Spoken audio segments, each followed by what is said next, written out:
This will be a 12-tape set of recordings of a Big Book study titled The Big Book Cruise. These recordings were made at the first Serenity sail aboard the Sovereign of the Seas cruise ship in the Caribbean Sea. The recordings were made over a 6-day period, Sunday through Friday, August the 28th to September 2nd, 1988. The presenter and discussion leader of this Big Book study was Charley Parmley of Maysville, Arkansas. Charley is a past Arkansas area delegate to the General Service Conference in New York City, and at the time of these talks had been sober over 18 years in the program of Alcoholics Anonymous. Joe McQueenie, who usually teams with Charley in these Big Book studies, was unable to participate in the cruise. Since 1977, Joe and Charley have given these Big Book studies some 25 to 30 times each year throughout the United States, Canada, and several foreign countries. Tapes of their studies are part of the AA archives in New York City. The hostess and tour director for this Big Book cruise was Joan Trice of Oklahoma City, Oklahoma. The original recordings in these copies were made by Bill and Diana Cross of Ash Tree Fellowship Tapes, located at 4588 North Meridian, Fresno, California, 93726. Phone number 209-229-8244. These recordings were produced in the spirit of AA's 12th step to carry this message, and members of the fellowship should bear in mind AA's tradition number 11 regarding anonymity at the level of press, radio, TV, and films in their use of these tapes.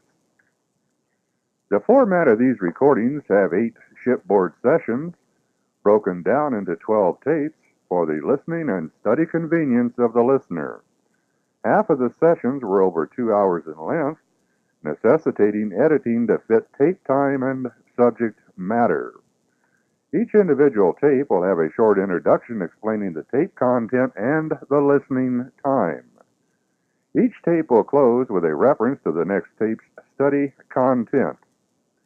Question and answers followed several of the sessions, and these are included in the recordings for the listener's information.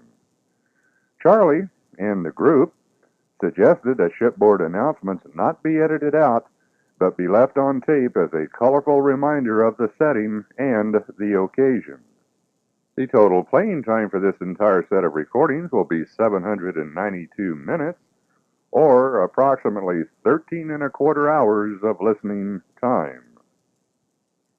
This will be tape number 1 of this 12-tape set of recordings made on the Serenity sail and the Big Book cruise. This talk was given on Sunday morning, August the 28th of 1988, while cruising south in the Caribbean Sea toward Cuba. On this tape, Charley discusses the history of the Big Book of Alcoholics Anonymous and the forwards to the first 3 editions of the book. Questions and answers will follow the discussion. The approximate playing time for this session will be 61 minutes. My name is Charley Parmley, and I'm a very grateful recovering alcoholic. Because I'm a member of the Fellowship of Alcoholics Anonymous, and by the grace of the power that I found in the 12-step program of Alcoholics Anonymous, hello, God. Good morning, ladies and gentlemen.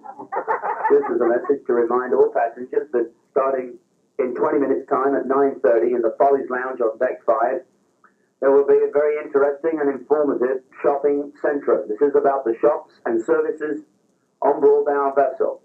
It's very interesting for all passengers, and will include a beauty, health, and hair care show. Plus,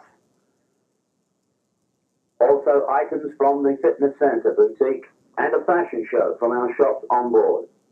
This is at 9:30 in the Follies Lounge for all passengers, and all are welcome. Thank you. Did you get that on tape? Got it. You all didn't know God spoke with an accent, did you? Huh? Because I am a member of the Fellowship of Alcoholics Anonymous, and by the grace of the power that I found in the 12-step program of Alcoholics Anonymous, I haven't found necessary to take a drink for 6,878 days today, one day at a time, and for this I'm very grateful. I'm kind of anxious to get this thing started. We've been looking forward to this for a long time. Joan talked to me about this, oh gosh, I don't know, a year or so ago, and we decided to set it up and see what would happen, and I think this is the result of it. Before we actually start into it, there's a lady here I'd like for you all to meet. I talked about her very briefly last night. Diane, would you stand up back there, please? Yeah. Diane's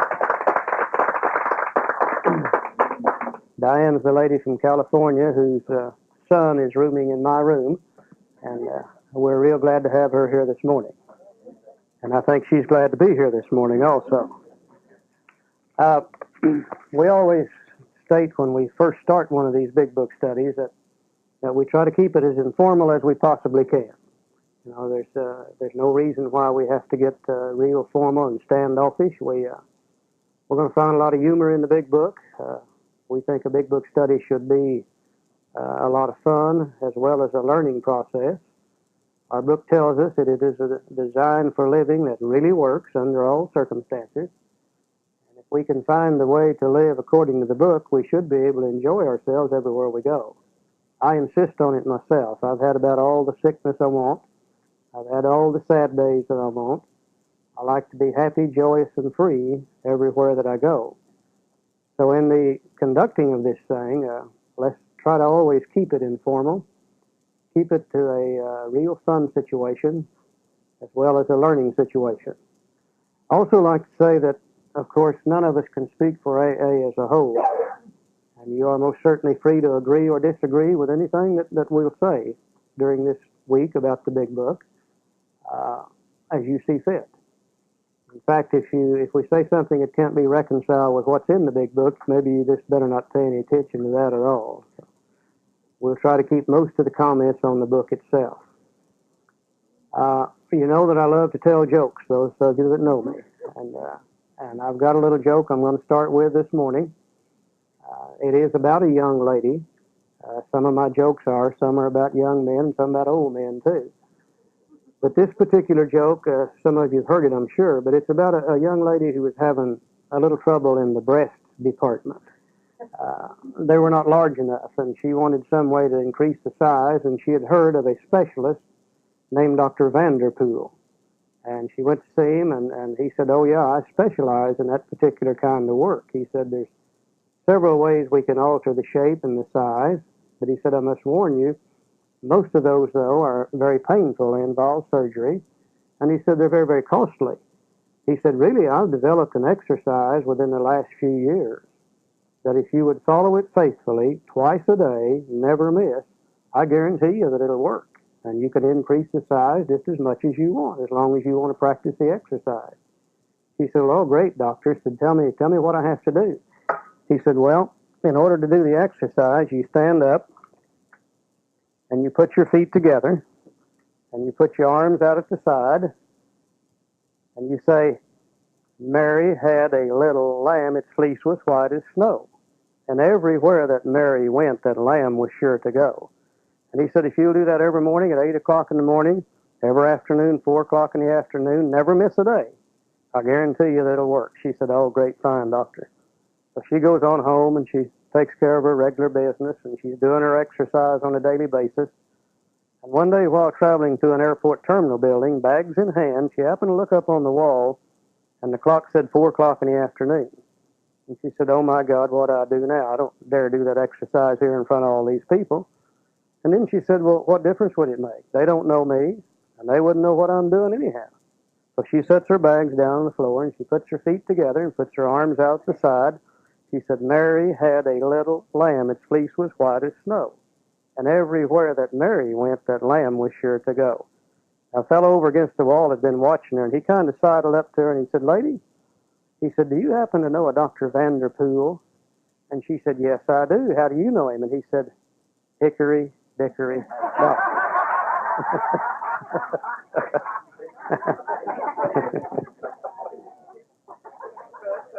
Now, usually Joe's with me, and I tell him that Joe's been practicing that, and it really doesn't work.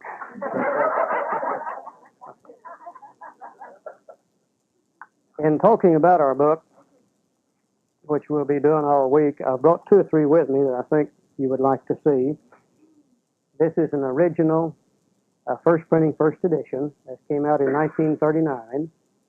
There was 5,000 of these printed. We don't have any idea how many's left, but not too many. They're getting to be a real rarity. But by looking at it, you can tell very easily why they call it the Big Book. The thickness of it is much, much thicker than the book is today. The reason it is, they printed it on cheap paper. They wanted it to be real thick. And then you'll notice the outside measurements on it are quite large, but the typesetting is exactly the same size as it is today. The margins in the pages are very, very wide. Now, being good, cunning, baffling, powerful alcoholics, they decided way back in the beginning that the bigger this thing is, the better it's going to sell. It really doesn't have a thing to say that your book doesn't today, but it's a much, much larger book. That's why they began to call it the Big Book, Alcoholics Anonymous. I'm going to have this one laying up here. Anytime you want to look at it, please feel free to do so. Be careful with it, though. It's getting old, and the paper is getting brittle, and it tears quite easily. I have a second printing of the Big Book, which is exactly the same size. The only difference in it is that the original has a red cover on it, where this one is blue. They are the same size, say basically the same thing. This one has Appendix 2 in the back of it, which we'll be talking about a little bit later on. This one did not have Appendix 2. This is the same book after they had been restored to sanity. This is the 11th printing of the Big Book. Same identical information in it, but you'll notice it's a much smaller book, better quality paper that makes it thinner, cut down on the margins, but the information contained in it is the same as these. This book is the approximate size of the books you have today. So if you want to look at these anytime, please feel free to do so. Over here by Bill, before we start, Bill, if you'd can you hold one of those up? Those are some dust jackets that we've had reprinted. They will fit the size of the books today. A lot of people are taking those and putting them on their own book, or they're taking them home for a sponsoree or for a sponsor. I've seen 2 or 3 people frame them and hang them on the wall. They are not a saleable item, they are a donatable item. If you'd like to have 1 or 2 of those, throw $1 or 2 in that little cup sitting over there strictly as a donation, and then we take that money and we'll reprint some more. The main idea is to talk and spread the history of Alcoholics Anonymous to the best of our ability. In talking about the book, we almost have to go back a little bit to the beginning of it, see the reasons behind it, before we can really understand how the book's laid out. And I think the best thing for us to do in talking about the history of the Big Book is to go to the forward to the second edition. How many of you got your Big Book with you? Okay, those of you that don't might want to move around where somebody does have one so we can kind of go through these things together.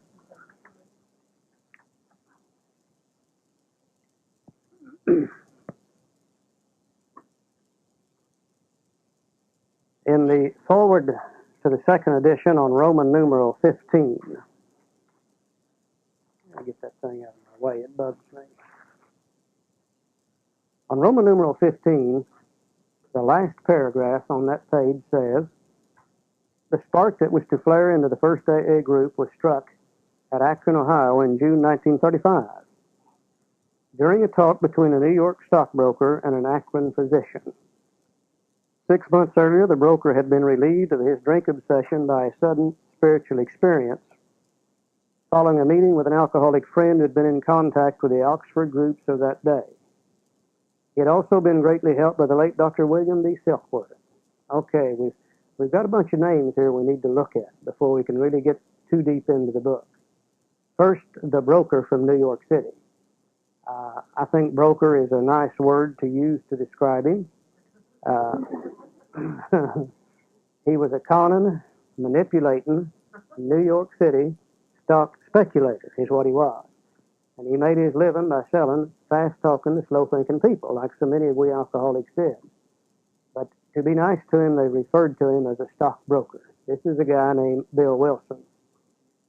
Also, the surgeon that we're talking about, who Bill met in Akron, Ohio, of course, is Dr. Bob Smith. Then this alcoholic friend is a fellow called Ebby Thatcher. Now, Ebby Thatcher and Bill Wilson were old school friends. They had done some drinking together. They knew each other quite well. Also, we're going to find a little later on that Ebby came to Bill through a group of people called the Oxford groups. Now, the Oxford groups were a group of people that were trying to go back to first century Christianity. They had pretty well split with the world's churches and religions, and they were using the Bible, and they were practicing what they considered to be first century Christianity. Also, we have the name Dr. William D. Silkworth. Dr. Silkworth was a doctor that was working in the Towns Hospital in New York City. In order for Bill Wilson to recover, it was necessary for him to be in contact with all these different people. Because you see, Bill was just like the rest of we alcoholics. Bill didn't know what was wrong with himself. All Bill knew was that he drank too much. He knew that every time he tried to drink, he would end up drunk and sick and in all kinds of trouble. And he knew that even though he wanted to stay sober, it was impossible for him to stay sober. And people had told Bill it was weak will. They had referred to the fact that it was moral character. In many cases, they had told him it's sin. And Bill was a very, very confused individual. In the summer of 1933, Bill was placed in the Towns Hospital for withdrawal from alcohol. There he met this fellow named Dr. Silkworth. And Dr. Silkworth sat down with Bill during that stay in the hospital and explained to Bill two things. He said, Bill, I think people like you have developed a disease that I call alcoholism. He said, I think it's a twofold disease, a disease of the body as well as the mind. Attention, please. We'd like to remind all of our passengers that beginning in 5 minutes' time, in the Follies Lounge, there will be a most interesting presentation given by your cruise director and our onboard shop personnel about all of the shops of Centrum and related passenger services. This is for all passengers beginning at 9:30 in the Follies Lounge located on Showtime Deck, deck number 5. Thank you. Thank you. He said a disease of the body as well as a disease of the mind. He said, I believe people like you have become allergic to alcohol. And he said, there seems to be something within your body that is different from normal people. He said, whenever you take a drink of alcohol, it seems to trigger some physical craving within your body that demands more of the same. And he said that physical craving is so strong that it's impossible for you to control the amount you're going to drink after you've taken the first 1 or 2 drinks. And he said, in addition to that, you have an obsession of the mind. He said, an obsession is really not too difficult to understand. He said, an obsession of the mind is an idea that overcomes all ideas to the contrary. And he said, it really doesn't make any difference, Bill, how badly you would like to stop drinking. That from time to time, your obsession of the mind will be so great that it will tell you it's okay to drink. Even though you don't want to drink, your mind will fool you into the idea that it's going to be okay. It'll make you believe a lie, make you believe something that isn't true. It'll make you think it's okay. And then you'll take a drink, and then the drink will trigger the allergy, and then you'll be unable to stop drinking. He said, Bill, people like you have a hopeless condition of the mind and of the body. And for the first time in his life, Bill Wilson understood what his problem was. We also know that Bill left that hospital in the summer of 1933 with the idea that now that he knew what's wrong with him, he wouldn't have to drink anymore. But shortly thereafter, his mind told him that it's okay to take a drink. And Bill took a drink, and he triggered the allergy, and sure enough, he couldn't stop drinking. 1 year later, he was placed back in the Towns Hospital under Dr. Silkworth, and this time Dr. Silkworth pronounced him incurable. Told Bill's wife that this fellow is either he's going to have to be locked up somewhere. And if he isn't, he's going to die during convulsions, or he's going to go permanently insane, one of the two. And Bill overheard that remark, and when he left the hospital this time, fear sobered him up for a bit. But we also know on Armistice Day, 1934, Bill's mind said it was okay to drink. And Bill took a drink and triggered the allergy.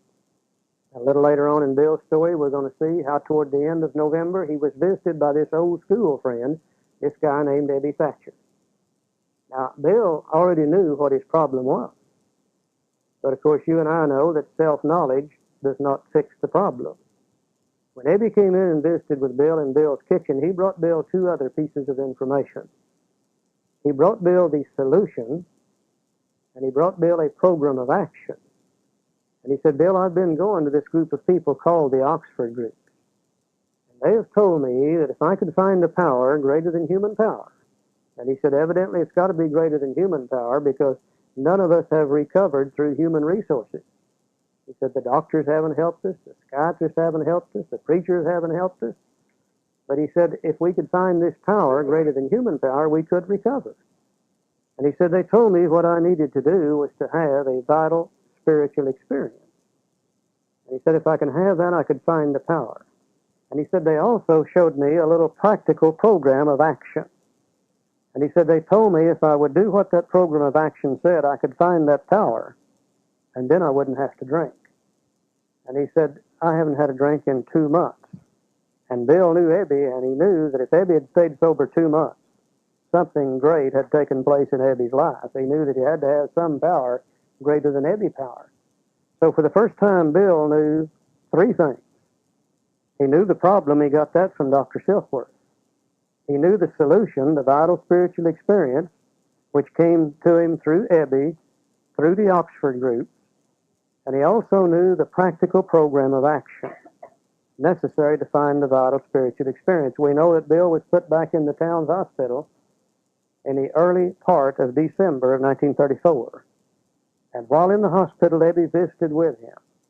And they applied the program of action to the best of their ability in Bill's life there in the hospital.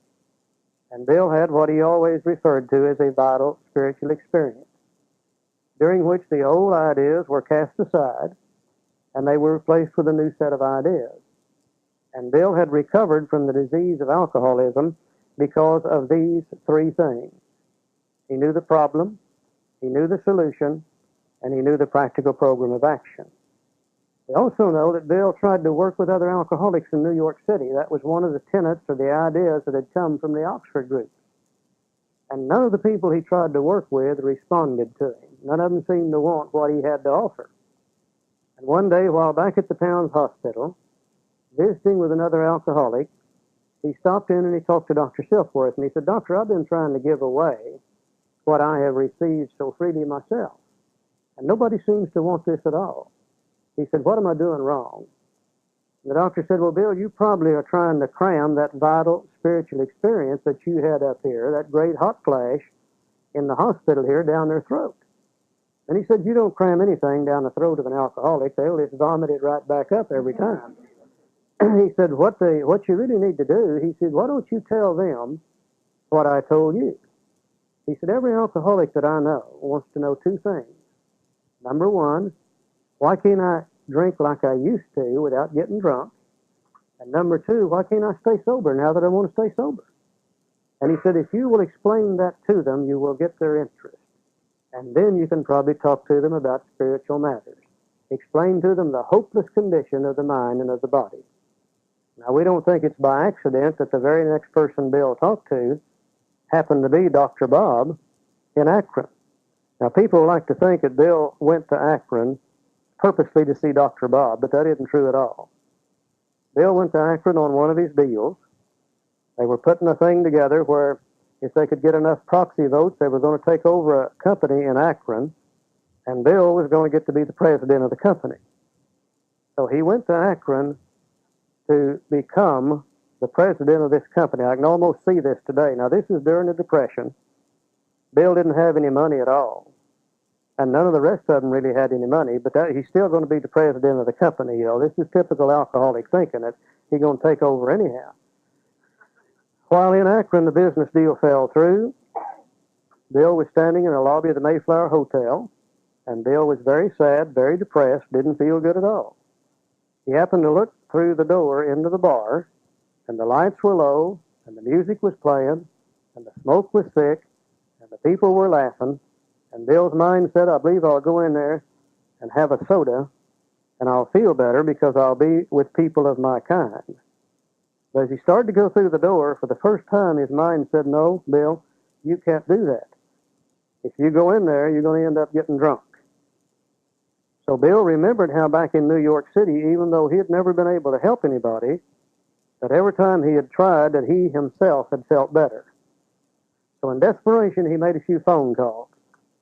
He ended up talking to this lady named Henrietta Seiberling, who in turn put him in contact with Dr. Bob. So Bill goes to see this surgeon, this well-known doctor, Dr. Bob Smith. Now you got to think back again to that particular era of time and the expertise that these two guys had. Now here's an old broken down, beat up, speculating New York City stockbroker. He sits down with a well-trained surgeon, and he explains to that surgeon the exact nature of his illness.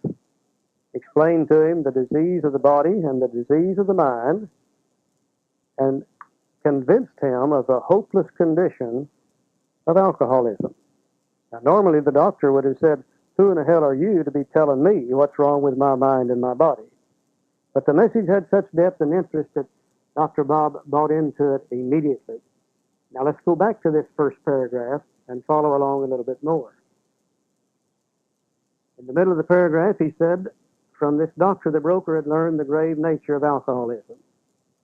Though he could not accept all the tenets of the Oxford group, he was convinced of the need for moral inventory, confession of personality defects, restitution of those harmed, helpfulness to others, and the necessity of belief in and dependence upon God.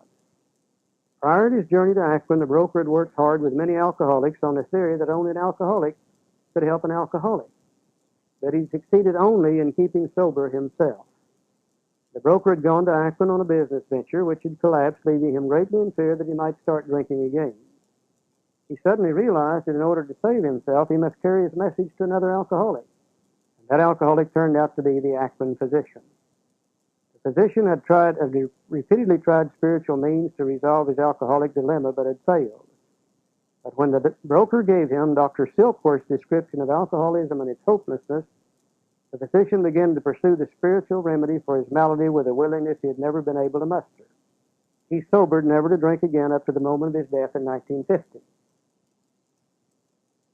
We know that when Bill went to see Dr. Bob, that even though Dr. Bob didn't know what was wrong with him, didn't know the exact nature of the illness, that to Bill's surprise, Dr. Bob had already been going to the Oxford groups in Akron. He'd been trying to find a power greater than human power, but he'd been unable to apply their program to the depth necessary to have that spiritual experience because he really didn't understand what was wrong with him. Like Bill, he thought it was moral character, weak will, sin, and etc. Why would he not? That's what everybody told we alcoholics back in those days, and still a hell of a lot of them telling us the same thing today. But when he found out the physical side of his disease and the mental obsession of his mind, and realized for the first time the hopeless condition of this thing called alcoholism, then he began to apply the program to a depth that he never had before. He sobered up immediately, almost immediately, had one more drunk. Now on Roman numeral 17. Hence the two men set to work almost frantically upon alcoholics arriving in the ward of the Akron City Hospital. Their very first case, a desperate one, recovered immediately and became AA number 3. He never had another drink. This was a fellow called Bill Dotson. And we know that Bill and Bob went into the Akron City Hospital, sat down by the side of the bed, and talked to this fellow about the disease of alcoholism. We see the picture hanging on clubroom walls all over the country, the man in the bed. And when they talked to him about his disease, this really made 3 people that knew 3 things. They all 3 knew the problem, they all 3 knew the solution, and they all 3 knew the practical program of action. 2 or 3 days later, Bill Dodson told his wife to get his clothes out of the closet. He was going home. He got up, put his clothes on, went home, applied the program in his life, and he had recovered also. Now, this work in Akron continued to the summer of 1935. There were many failures, but there was an occasional heartening success. When the broker returned to New York in the fall of 1935, the first AA group had actually been formed, though no one realized it at the time. By late 1937, the number of members having substantial sobriety time behind them was sufficient to convince the membership that a new light had entered the dark world of the alcoholic. A second small group had promptly taken shape at New York when Bill went back to New York City. This time, every alcoholic he talked to, he started with, what is the problem? He didn't try to start with what is the solution. He started with the physical disease, the obsession of the mind, and immediately people began to buy into that. So a second small group had taken shape at New York. And besides, there were scattered alcoholics who had picked up the basic ideas in Akron or New York and were trying to form AA groups in other cities. It was now time the struggling groups thought to place their message and unique experience before the world. In 1937, Bill was back in Akron. And he didn't go back there to see Dr. Bob in 1937. He's still working on this same deal he was trying to put together back in 1935. And while in Akron, he decided he'd go by and visit Dr. Bob and see how things are going. Bill and Bob sat down in Dr. Bob's kitchen, and they counted the number of people that they knew were staying sober through these three pieces of information. And to their amazement, they found that they had approximately 40 people staying sober. And I think for the first time, they began to realize that maybe they had found the answer to this thing called alcoholism. And the question almost immediately became, well, what are we going to do with this information? Now, always one of the tenets out of the Oxford groups was, you must give this away in order to keep it. So the question always was not, do we keep it or not? The question was always, how can we best give it away? I can almost see Bill and Bob in the summer of 1937 sitting there, one turned to the other one. Probably Bill said to Dr. Bob, what do you think we ought to do? Now, being a good alcoholic, Dr. Bob said, beats the hell out of me, Billy. What do you think? And this might have been the evidence of the first group conscience in AA, because immediately they decided they shouldn't make that decision. They said, let's call a meeting, all the people here in Akron who are sober, and let's all decide what we're going to do with this thing. And they called a meeting, and that night at that meeting, there was approximately 18 people there. And the purpose of the meeting was to discuss not how do you keep it, but how do you best give it to other people. And the upshot of that meeting was that they actually voted upon and decided that night to do three things. First, they decided they were going to build a chain of hospitals, probably due to the fact that Dr. Bob was a doctor, and he insisted that everybody he worked with be withdrawn in the hospital and get the alcohol out of their brain.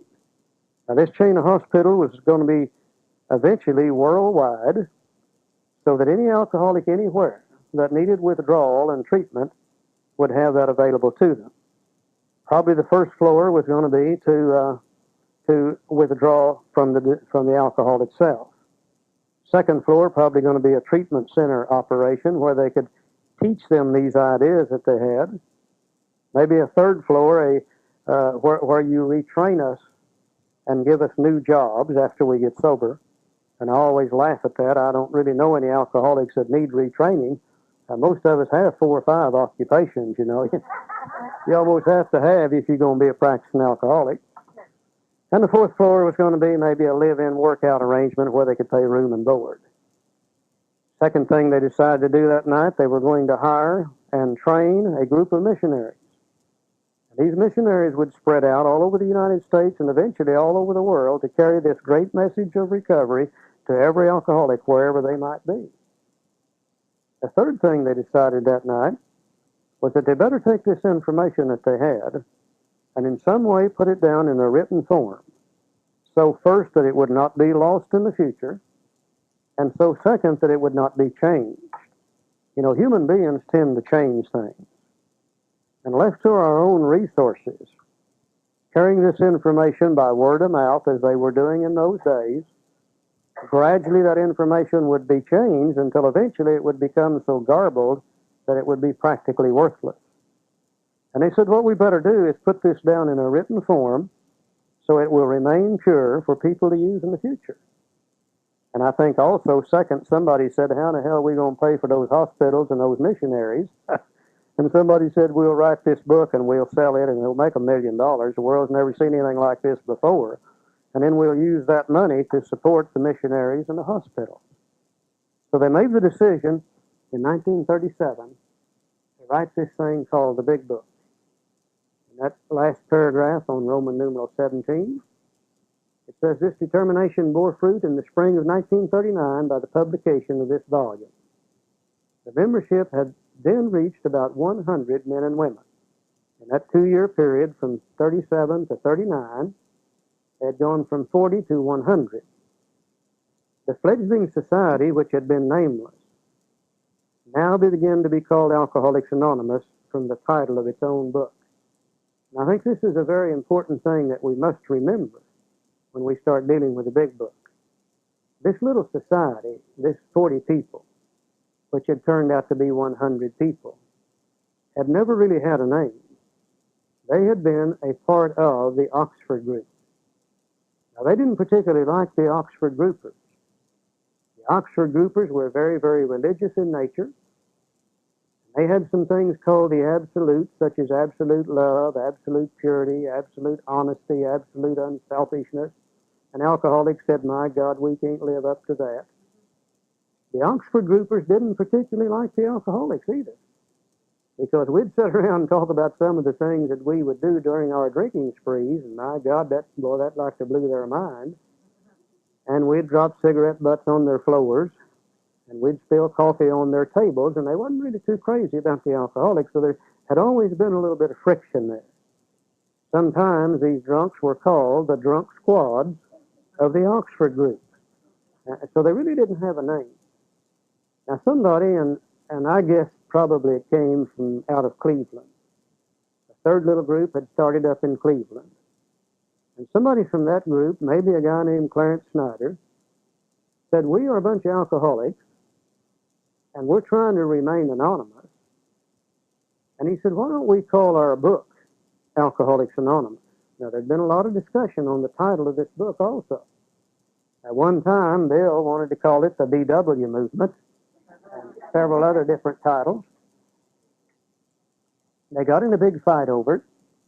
One of the members lived relatively close to Washington, D.C., and Bill called him up and said, go to the Library of Congress and see how many books have been titled The Way Out, which was another name that they wanted, some of them did, and how many books have been titled Alcoholics Anonymous. This guy did and called back, and he said, well, there's about 13 or 14 way outs, and there's no Alcoholics Anonymous. So Bill said, well, okay, it's obvious then. That's what we ought to name the book.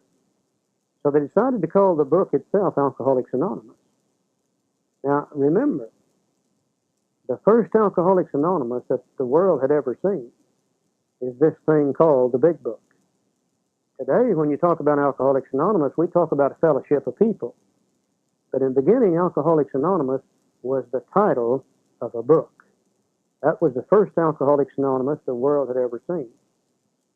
Now, the fledgling society, which had been nameless up to this point, now began to be called Alcoholics Anonymous from the title of the book. So in 1939, you began to see two Alcoholics Anonymous. One was the Big Book, and one was this little fledgling society of 100 men and women. Now, in 1939, the program in the book was practiced by these 100 people in this little fledgling society. The program in the fellowship and the program in the book were exactly the same. Because what had taken place is this first 40 told Bill in 1937, they said, Bill, we want you to write the book. But they said, this is not to be your book. This is to be our book, and as you write it, we want to see the chapters, and we'll add to, we'll delete from, we'll change around, we'll do whatever's necessary to do.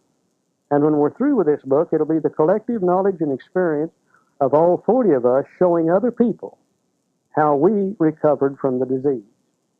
And we'll show them that same information in that same sequence that we had to learn it. So it's evident that the program that they had been using then became also the program in the book. And the two were identical in 1939. But you know, people do change things. And I look today in our Fellowship of Alcoholics Anonymous, and I almost always must wonder, how closely does the program and the fellowship today approximate the program in the big book Alcoholics Anonymous. Now, we're going to find that the one in the book has never changed from the time it was first printed. But you go in an AA meeting today, and in most AA meetings, you don't hear the program in the book. You hear come to 90 meetings in 90 days, and you'll be all right. You hear if you just keep coming back long enough, you'll soak it up by osmosis, and everything will be okay. You hear if you keep bringing the body, the mind will eventually follow. We hear you can treat it as a cafeteria style. You can take what you want, you can leave what you want. Sometimes we sit around in AA meetings today and we discuss everything except recovery from the disease of alcoholism. A lot of AA meetings you go into today and they're sitting there and they're talking about the dysfunctional family. They're talking about sexual dysfunction. They're talking about chemical dependency. And they're talking about everything except what's in the big book Alcoholics Anonymous. And they're not talking about recovery at all. Now, I think our responsibility as older members of Alcoholics Anonymous is to try to see that in our groups we talk about recovery from our disease.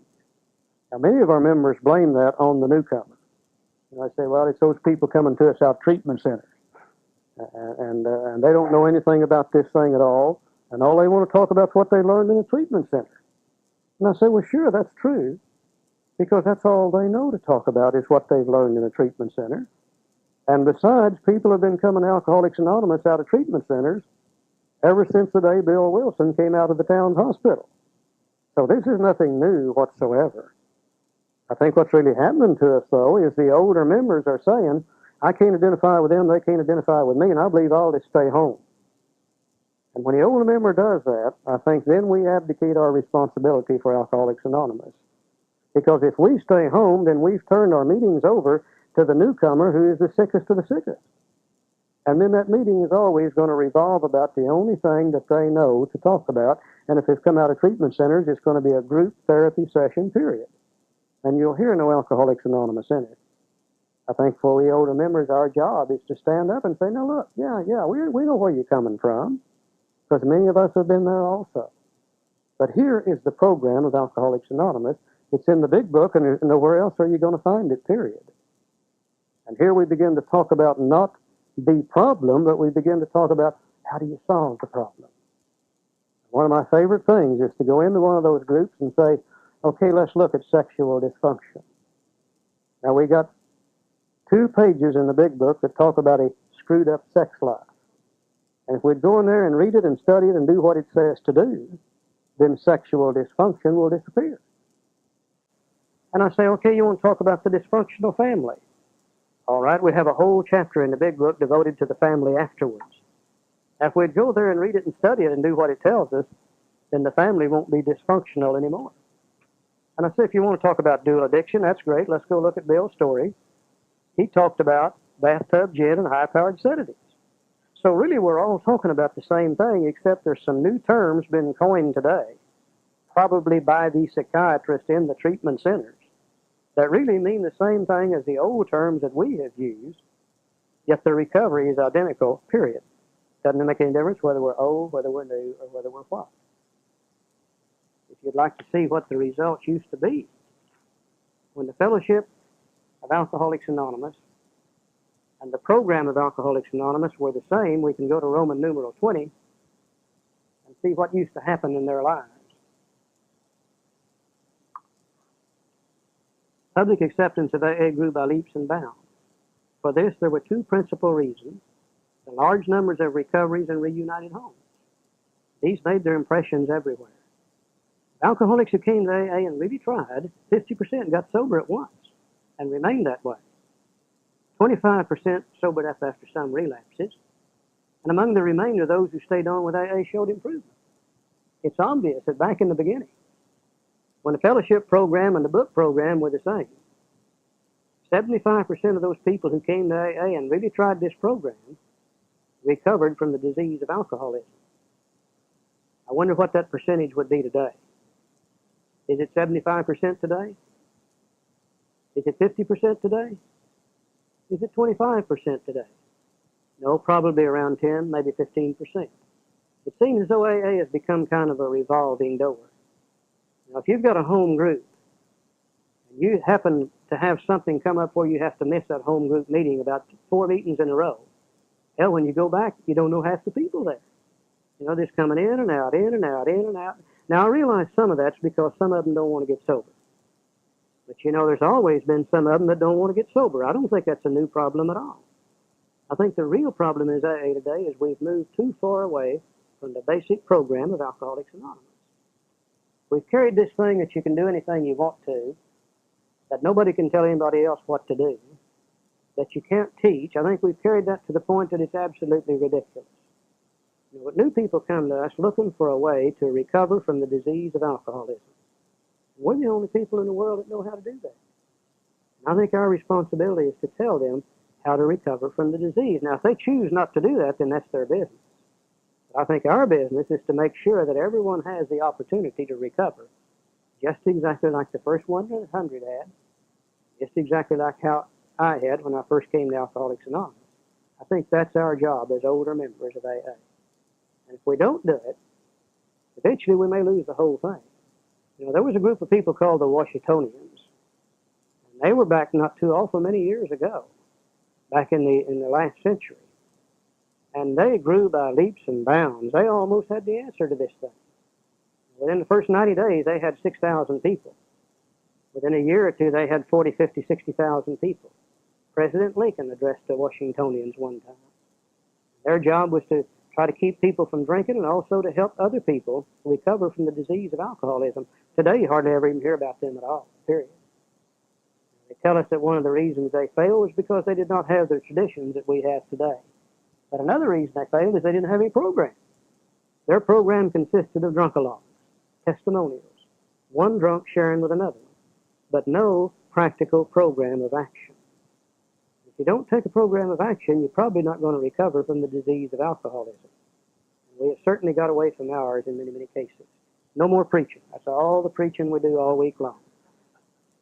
Okay, before we get started on into the rest of it, let's have a little question and answer session. We're going to try to have 5 or 10 minutes as we go along and do questions and answers and comments from anybody on the floor.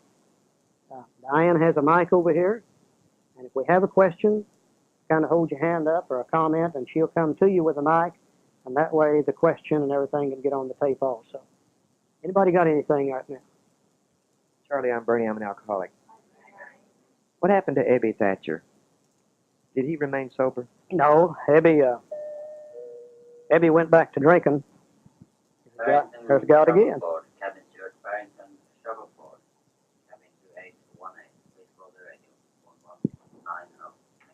God's accent's getting thicker, Eddie. You reckon maybe he's had a drink since a while ago. No, Ebby went back to drinking. Ebby had a real problem with the ladies. He loved women. He loved sex. But Ebby, like so many alcoholics, found that he couldn't function too well in that department without a drink or two. And he'd start fooling with women in order to do the things that he needed to do. He'd end up getting drunk. And Ebby did that over and over and over and over. He finally died sober, primarily because of the fact that he was in a nursing home and had reached a point physically where he couldn't get to anything. He came down in Texas, lived there for years. Some of the New York people came down, got him, took him back up to New York City, and he actually died up in that area in a nursing home. Bill always called him his sponsor, but Ebby was never really able to get any long-term lasting sobriety. Okay? Any other comments? Hi, Charlie. My name's Ganaway, and I'm a grateful recovering alcoholic. Yeah. And I'm wondering if what you're saying in the question is that to say that chemical-dependent people shouldn't be unwelcome at a AA meeting because of the fact that Bill himself was dual addicted. I think if they're dual addicted, they most certainly should be welcome at any AA meeting, period. If it's other chemicals other than alcohol, no alcohol involved, then I think at a closed meeting they should not be there. At an open meeting, certainly they would be welcome. But dual addiction itself should be no bar to anybody. As long as they're alcoholic, as long as they got a drinking problem, they're automatically members of Alcoholics Anonymous. We're going to find as we look into Bill's story that Bill did have a problem with this. Some other people among the first 100 had a problem with it also. I have a good friend lives now in South Carolina named Bryant. Bryant says he was addicted to alcohol and tablets. He said, now them damn tablets will kill you.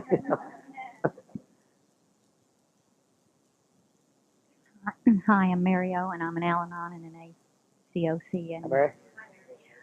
I'm frustrated because it's my understanding that in Al-Anon, the AA Big Book is not approved literature. I am a Big Book Al-Anon, and the treatment center that I did attend gave me my Big Book. And what are your comments on that? Is there an Al-Anon in the room that would care to answer that, or would you prefer I answer it? I'm an Al-Anon. We have our own Big Book. And an awful lot of Al-Anons tried to read the Big Book to their husbands and then find it. And this is why, throughout the years, they've suggested to us to leave the Big Book to the AA and for us to read our own.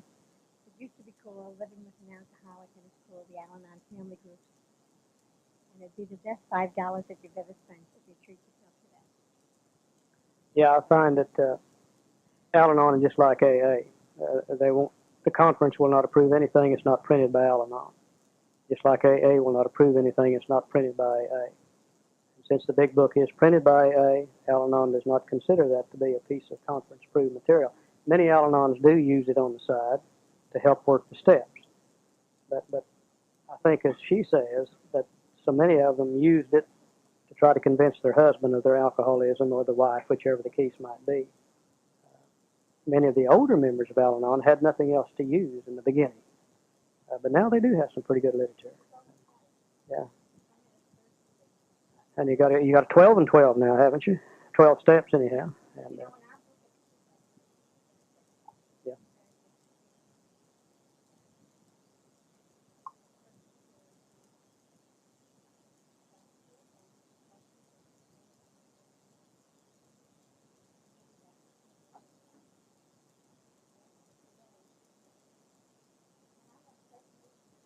Yeah, yeah. Okay. Any other questions? Yeah, I'm Jackie, an alcoholic from Akron. The group I attend, we get a lot of young people that are cross addicted. They are there because of the treatment center. They get chauffeured there. Yeah. And you made the comment that you need to tell them how to work it. When I came in, I had what they called tough love. It was called, this is the way you do it, or you go out. You know, it's not going to work. I find it difficult with the people that are in treatment to do this. I've always wanted to do it, but I don't know where that fine line is. Do we say, like we learned, or do we baby them? What's your opinion? Well, my home group, I can only speak from my own experience and what we have at home. In my home group, we talk about the Big Book Alcoholics Anonymous, a 12-step program of recovery. And we tell them, if you want to do this, there's really nothing we can do to help you. And they also always make it clear, if you're not an alcoholic, we'd really prefer you go to another meeting somewhere else. I think we need to tell them that. And I think we need to tell them that the program of recovery is essential, or we're not going to stay sober. I think our problem is we've softened it to the point that we've opened the door for practically everything. And that in itself is going to ruin Alcoholics Anonymous if we don't put a stop to it. And that's our responsibility. See, we don't have any great rules and regulations that we can enforce. But we can certainly say, this is the program. This is what we use to recover. We think this is what you'll need to use to recover. And we'll be tickled to death to help you with it. But if you don't want to use it, there's really not much we can do to help you. I don't see anything wrong with that. Over here, Diane. Okay, all right. Hi, Charlie. My name is Irina, and I'm an alcoholic. Hi, Irina. Charlie, I really have two questions. One question. I've been in the program for a little over a year. Now, a closed meeting, an open meeting, and a workshop. The open meeting, I understand that non-alcoholics can attend. Mm-hmm. In the meetings that I've attended, I really don't see a difference in the three meetings, because at any of the three, a person can bring their personal problems there and air them on the floor. Although some say that should be aired only with your sponsor. But I don't find a difference between any of the three, except that non-alcoholics can attend the open meeting. And I'm not sure what a workshop is. Oh, of course, you got to remember always that each group is autonomous, and they can have any kind of meeting they really want to. But there's all different kinds of AA meetings. For instance, here, we're having an open AA meeting discussing the Big Book Alcoholics Anonymous. Now, another place you may have an open AA meeting where you have speakers. Another place you may have an open AA meeting where they have a round table discussion discussing anything they want to. Now, any one of those three meetings could also be a closed meeting where alcoholics only can attend. So we have all different kinds of AA meetings as far as the subject of discussion is concerned. But an AA meeting is either open or closed, one of the two. And if it's open, then anybody's welcome. If it's closed, alcoholics only. That answer? Yes. Thank you. The other question is, there seem to be two factions. You were talking about the old way, like tough love and so on. I've run into situations where there are some that feel a newcomer should get into the 12 steps right away.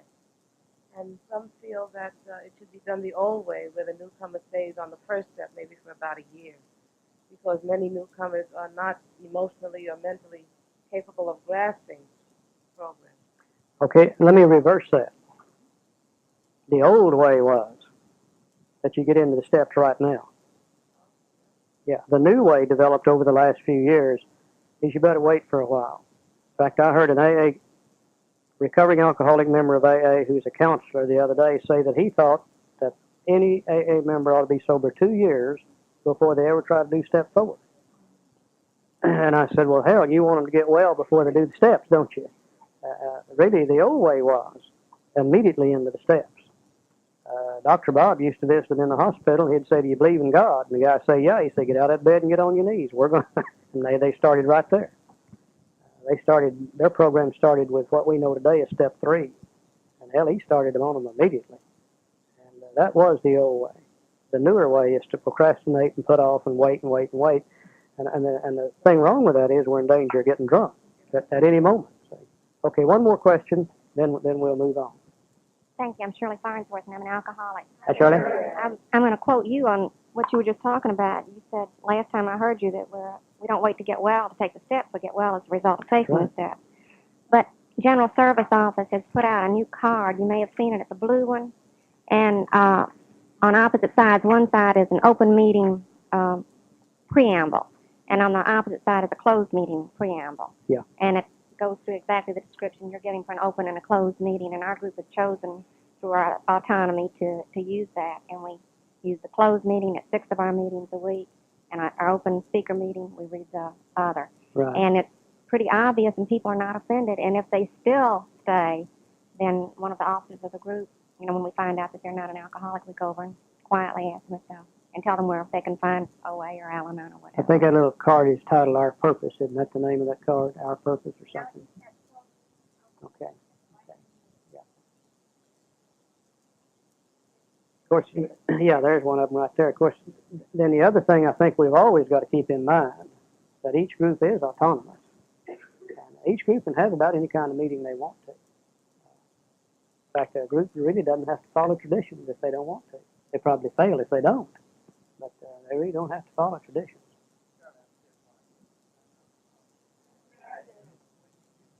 When you should start working on the steps, I heard a newcomer one time ask an old-timer when they ought to start working on the steps, and the old-timer looked him right in the eye and said, when do you want what we have? We're going to see in Bill's story where Bill went into it immediately. And we'll see other cases as we go through the book on that. Charlie?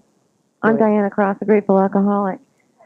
One thing that I feel in regards to what you have said so far is regardless of whether a person is duly addicted or is not sure if they're alcoholic but definitely is addict or whatever along those lines, that if they're sharing in an open meeting of Alcoholics Anonymous, and if that meeting is for the purpose of recovery, they're talking about recovery, I don't care what disease they're suffering from, as long as they talk about recovery and not telling me how to use drugs or not telling me how to compulsively eat or gamble or sex or anything else. But if they're talking about recovery from the disease that we suffer from, then I think that they should be allowed to be there. It's in an open meeting. That's right. Yeah. Okay. Definitely.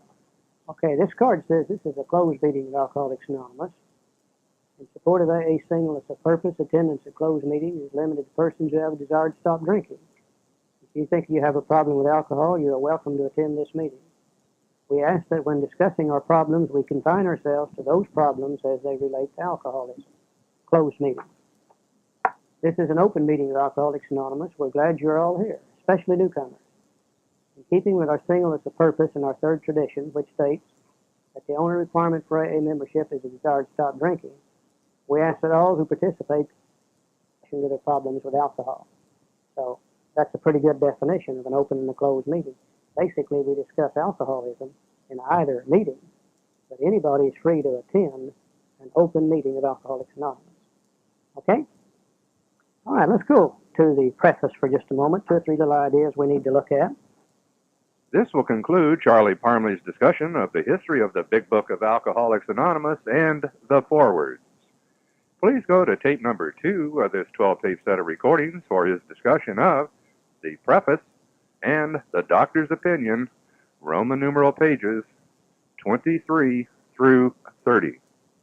Please fast forward this cassette to the end before turning the tape over to replay the recording or before storing for future use.